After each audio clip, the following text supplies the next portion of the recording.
My name's Danny Wallace, and ever since I was a little boy, I've loved museums, like the Natural History Museum, the Victoria and Albert Museum, the Science Museum. These are the collections we think of as our national treasures. But my passion lies with the unsung heroes of the museum world. Welcome to the British Lawnmower Museum. It'll be a unique experience. There are more than 2,000 private collections in Britain obsessively built up by passionate people. Any bin will do. Oh, we're crazy. Yeah? Yeah. We just eat, sleep and live them. Genuine gems are tucked away off beaten paths and unfamiliar roads. I missed it. That was Cuckoo Land. Is this the tour bus for the Baked Bean Museum?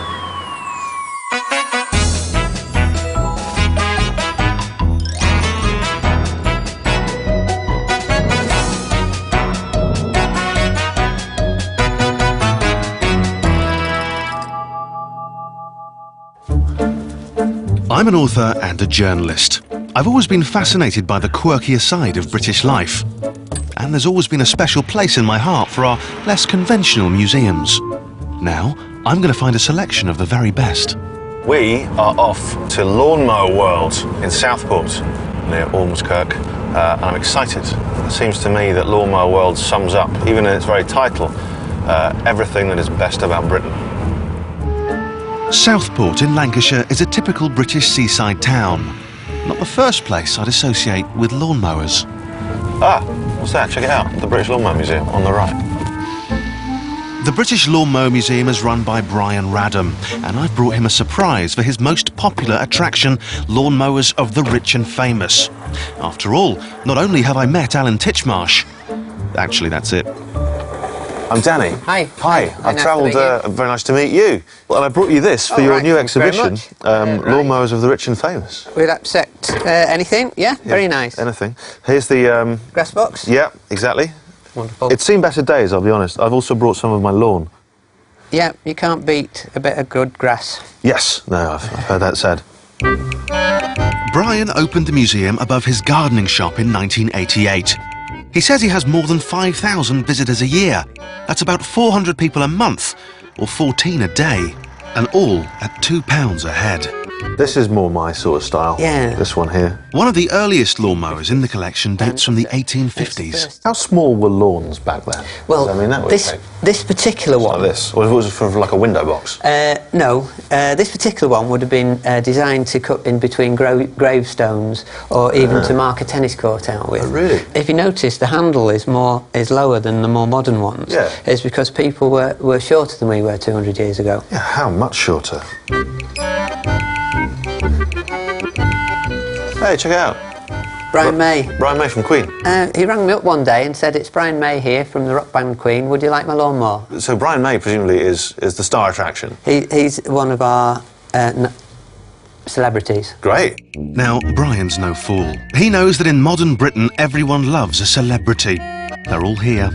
Hilda Ogden, Lily Savage, the Prince and Princess of Wales, Richard and Judy, and even...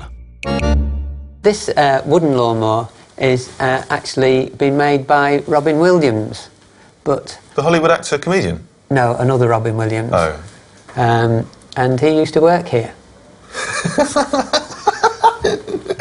Richard Bacon. Yeah, I've got his trowel. You got his trowel? Yeah. I was usher at Richard Bacon's wedding. Were you? Very Richard, that kind of rich And blue. That's Richard. There he is, of course, as a 12-year-old. And I think on the back it's signed by his signature. All my very best, Richard Brecky Bacon. Hang on, Brian, let's sort this out properly. Hi, Danny Wallace. I had no idea that you had contributed a blue trowel, and I'm looking at it now, to the British Lawnmower Museum. I had no idea either. Oh, really? Brian, do you just want to give Richard a little background as to this blue trowel? It was on was it a breakfast programme quite a long time ago. Is there much interest in it from the public? Occasionally, but I've got it next to Alan Titchmarsh's weeder and Vanessa Feltz's dibber. Be honest with me, Brian. Which is the most popular of those three attractions? Brian, don't be honest with him.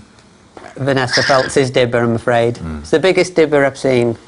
Not sure what she did with it. 3, 2, One, say bacon. Bacon. I love this museum because it's so British, you know. It's a proper obsession with gardening and the weather and cutting the grass and the smell of freshly cut grass, which is incredibly British, I think.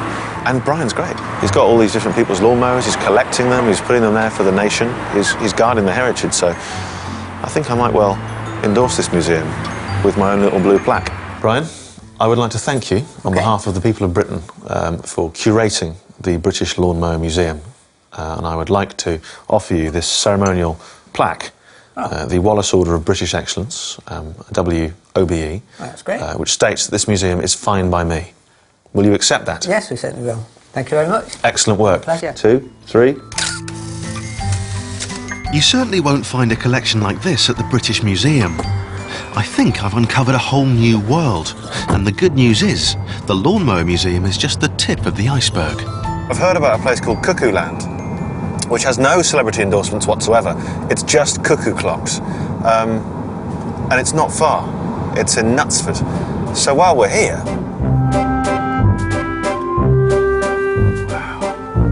Cuckoo Land is the largest collection of cuckoo clocks in Knutsford and the world. All 600 clocks are owned and maintained by brothers Roman and Maz Piekarski. Hello, Maz, how are you? This is our main hall. Check where we have this most out. of the cuckoo clocks. They're everywhere. This is extraordinary. I bet you're never late, are you? There's just something delightful about it, isn't there? Just really sort of properly delightful. I'd always thought cuckoo clocks were Swiss. It turns out most of them come from Germany. They were made in the cottage industry in the Black Forest, and no sooner they were finished than they were exported to England, where they knew the money was waiting for them. We were a very rich country in the mid-1800s. It's just funny as well looking around and seeing, although there are so many different styles, there is, you know, fundamentally they're the same, apart from that really odd one with a man's face. The museum pulls in nearly 3,000 visitors a year, each one given the guided tour by the clock-mad Piekarskis. How long have you been collecting? I mean, how many years exactly? 35 plus. 30 for more than 35 years? Yeah. Wow. I don't think you become a real collector until you've been doing something like that for 20 years, collecting plus 20 years. 20 years, so you have to be doing it for at least 20. Do you think it's quite a British thing just to collect? I've got friends all over the world that collect all different types of things, but But surely not to this extent. no, we're crazy. Yeah? Yeah, no, Yeah? we just eat, sleep and live them. We have dedicated every day. We do guided tours, Christmas Day, every day of the year. Christmas Day? Yeah. When you go away from the collection, do you still hear them? No, not at all. We Well, I will don't. tonight. But if we do go anywhere for a day, we feel guilty. Do you? Yep, we really feel guilty. In what sense? We should be here, policing the clocks. We're the keepers of the clocks, and So the collection is really like another part of your family? in a way, yes. Well, I think this is an amazing place. I'm glad that Britain's got it. And to that end, I've prepared something for you. This is the Wallace Order of British Excellence, which says quite clearly this museum is fine by me. Fantastic. I'd like you to have that, display it proudly. We will. I don't know where you're going to put it, though, that's the problem. Oh, we'll find somewhere, don't you worry. Lawnmower World and Cuckoo Land both focus on one type of object. But many of our most established museums started with people collecting a variety of things. And that spirit is still alive today. We are off to the Land of Lost Content, which is also known as the National Museum of Popular Culture. It's a very grand title, and it's in a little village called Craven Arms. Is it down here? Oh, hello. This is very impressive, actually. I didn't think this. I thought it might be someone's front room. Hi, are you Stella? Hello, yes I am. Hello, I'm Danny. Hello, Nice to meet Danny. you. Stella Mitchell has been collecting everyday things for more than 40 years, trawling car boot sales and charity shops for hidden treasures. And she sticks it all in an old market hall near Shrewsbury in Shropshire. Wow. Look at all this stuff. It's rubbish, but it's good British rubbish. Wow, I wouldn't describe this as rubbish. Already I can kind of relate to this museum. I can see things that good. my grandma would have That's had, right. or my, Yeah, or my yeah, mum, exactly. or me. What you're doing is really preserving people's memories, aren't you? I hope so, yeah. Ah, instantly, I see my childhood. That's Atari.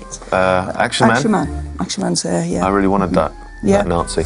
Really? Didn't get him. It says something about you. Yeah. Oh, Yes. now that looks brilliant. Impertinent questions and pertinent answers. What is an impertinent question, do you think? Where's your hat, sir? That'd be it, yeah. How impertinent of you. Oh, here I am in the 50s. You are. You get a real impression of what it was like. People's homes were basically much smaller. Yeah, smaller. Cosy, though. Yeah. Music. Yeah, this is pop style. Uh-huh. Look at this, I've just acquired some Michael Jackson perfume. I was a massive Michael Jackson fan as a Really? kid. Huge. Can I have a little... Yeah. I might get a horrible rash or something. It's pretty horrible, isn't it, really? He was never a hit with the ladies, was he? One of the reasons I love this museum, you can go from cinema to Chuck E. Chickens to the 50s, and then just above your head, a guide to nuclear weapons. Yeah. The museum attracts close to 12,000 visitors a year. But I get the impression that even if nobody came, Stella would carry on regardless. There's a real passion with you as well, you know. I can't stop collecting. I can't stop because there's too much out there that nobody's bothering about. I think it's great. I think it encapsulates what is brilliant about Britain. It's fascinating. It tells us about who we are through telling us who we were and what we did. And I think it should be applauded. You've now been awarded the Wallace Order of British Excellence. Oh, that's my favourite item. Is it? Yes. Well, have all these? So far. I sense you're lying. I sense you're lying. Look noble. Look noble. It has inspired me going there. It's inspired me in the sense that this lady's really passionate about something and she enjoys it every single day. And it's a real present for the nation. And I've started to wonder whether I could give a little present to the nation as well. Just got to work out what.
Over the last few days, I've seen some amazing museums and met some extraordinary people.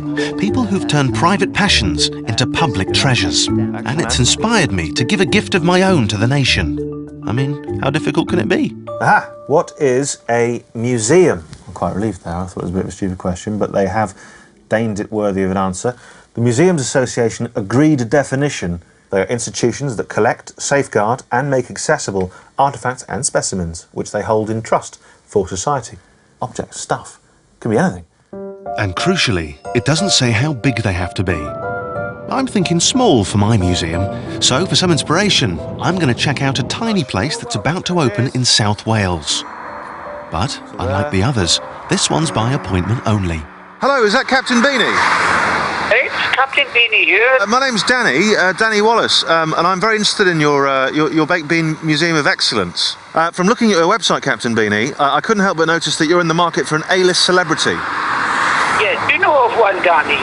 Listen, if Zeta Jones wants to do it, let me tell you one thing. She is notoriously unreliable. I'm just saying, I'm here, I'm available, and I'm on my way. The Baked Bean Museum of Excellence occupies a single room of a flat in Port Talbot. Is the Baked Bean Museum around here? It's owned by a man who goes by the name of Captain Beanie. Sorry to bother you. I'm trying to find the Baked Bean Museum of Excellence. Is this the tour bus for the Baked Bean Museum? I'm sorry to bother you. No one seems to have heard of the Baked Bean Museum. No, and honestly, mate, I haven't got a clue. But everyone knows Captain Beanie. Oh, yeah, Captain Beanie. You've heard of Captain Yes. Beanie? How about Captain Beanie? Ah. Yeah.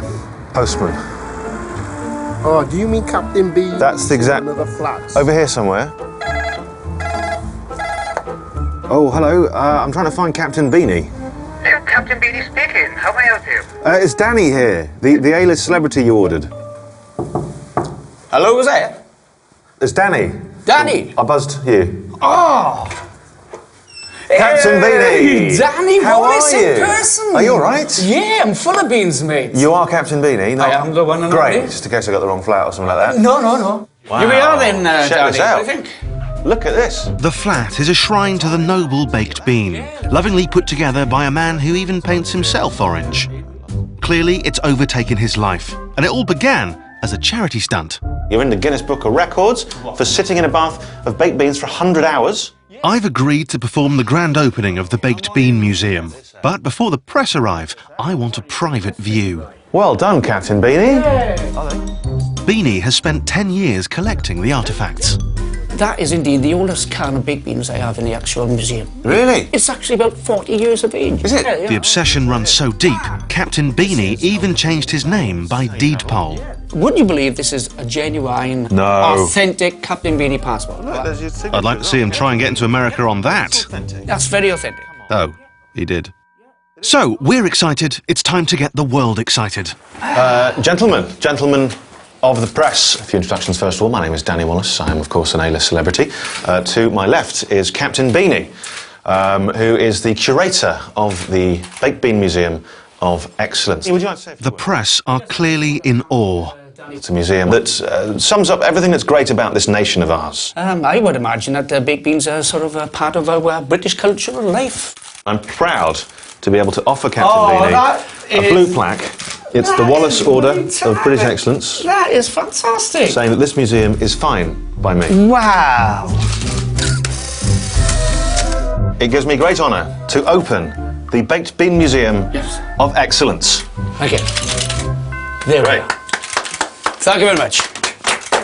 If a fella who enjoys the world of baked beans can start his own museum in his flat in Port Talbot and call it the National Baked Bean Museum of Great Britain, I'm hoping I can pull something similar off. Before I return to London, I want to make one final stop. It's not actually a museum, it's more of a private collection. Hey! The Wallace collection. Hello, Mum. Hi. The reason I'm here, I've spent a little time going around the country looking at the museums. Not the big ones, the little ones, the Lawnmower Museum, things like that. The fact that these people have all these collections and then they just put them in a room. One guy's got a museum in his flat. And I thought, well, I used to collect stuff. I've got loads of stuff, haven't I? You've got hats. Hats, the hat. There's already a hat museum. Oh, you've got cars, little cars, toy cars. Darth Vader. You've got Star Wars things. The Star Wars Museum, yes. isn't that? You've got Smurfs. The Smurf Museum. It's time for a trip back to my childhood. Oh. A Volvo. I was a very sensible child.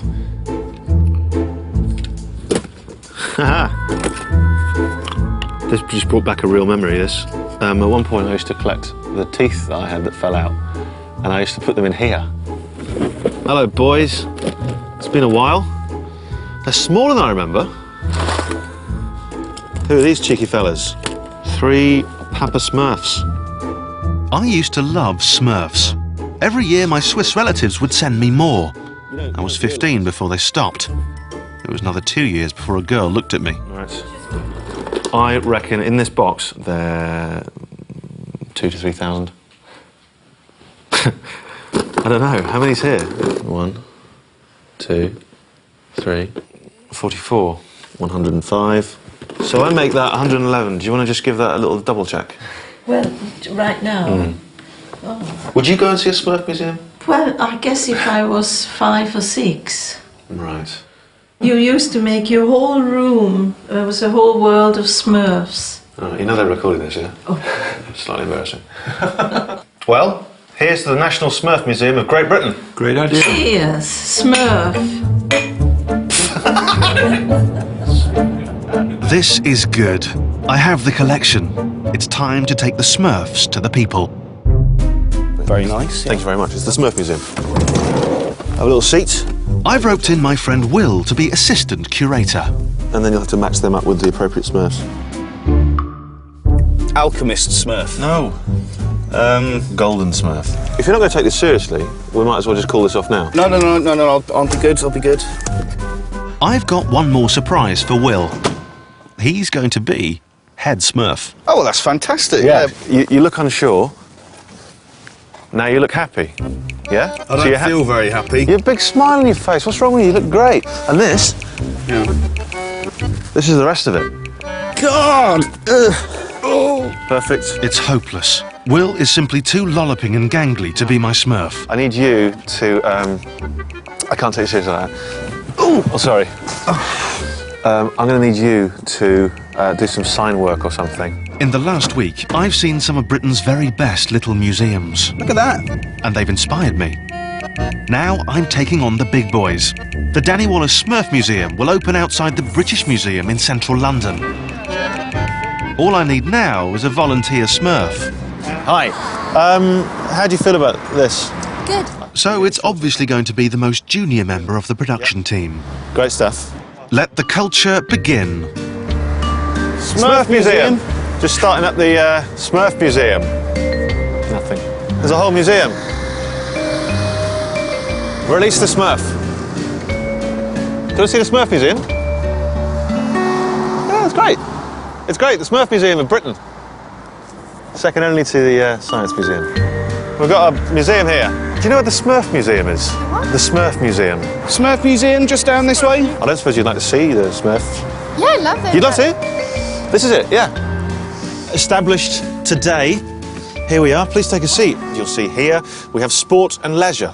Over here we have a very rare Smurf, the Golden Smurf. Oh, wow, collector's piece. It is, please don't touch the Smurfs. Bye. I'm wondering if I could just put a poster here, just of the Smurfs, just like to spread the word a bit more. Yeah, sure. Can I? Can I really? Will, get one of the posters quick. Cheers. So spread the word, yeah? Will do.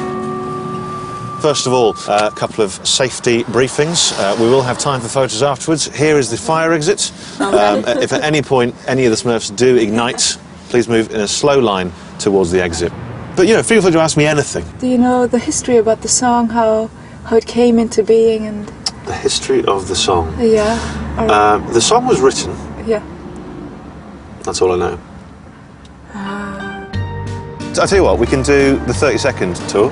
Yeah, all right, let's do this. This is the Smurf Museum of Great Britain and Northern Ireland. Here's one that plays a guitar, here's one that thinks he can fly, there's a Superman one, there's a gold one, a king one, he plays the drums. That's a Smurfette, that one's riding a bike, this one's a deep-sea diver. They play American football, bagpiper, the rugby player, a deep-sea diver. Some information here about Smurfs around the world, you can have that. Thank you very much. That was the Smurf Museum of Great Britain and Northern Ireland. Your thoughts? I think it's brilliant. I want to bring my friends. I've just been to the Smurf Museum, mate. You've got to check it out. Come down. This week is brilliant, mate. I've learned a lot in the last week, mainly about lawnmowers and also about cuckoo clocks. But what I've also learned is a little bit about Britain. And about the people of Britain, our love of collecting, our slight eccentricities, a willingness to share our obsession with others and hope that they too will find something worth celebrating.